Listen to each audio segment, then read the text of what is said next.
Jumuiya ya Kiuchumi ya Nchi za Afrika Magharibi, ECOWAS, imekataa siku ya Jumapili Disemba 14 mpango wa mpito uliotangazwa na watawala wa kijeshi wa Guinea Bissau na kudai kurejeshwa haraka kwa utaratibu wa kikatiba, huku ikionya kuwa itachukua hatua za vikwazo dhidi ya wanaopinga mpango huo.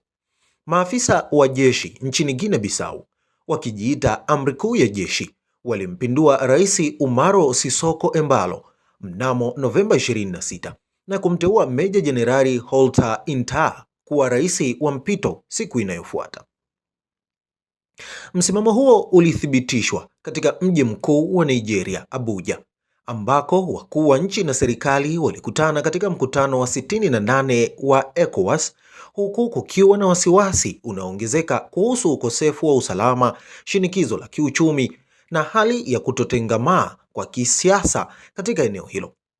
Mwenyekiti wa tume ya ECOWAS na rais wa Sierra Leone, Julius Maada Bio, akifungua mkutano huo, alionya kuwa kuibuka tena kwa mabadiliko ya serikali kinyume cha katiba.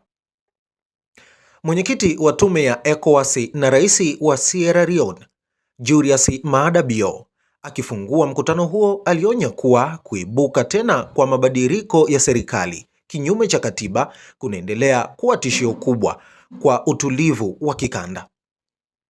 Na hapa namnukuu: waanzilishi wa ECOWAS walielewa kwamba demokrasia haiwezi kutenganishwa na amani, haki na maendeleo, alisema Bio. Leo utaratibu huo wa kidemokrasia unajaribiwa.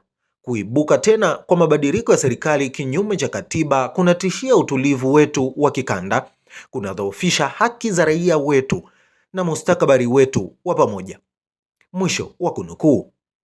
Makamu wa rais wa Nigeria, Kashim Shettima, akimwakilisha Rais Bola Tinubu, aliwasihi viongozi kuimarisha umoja wa kikanda licha ya tofauti za kisiasa.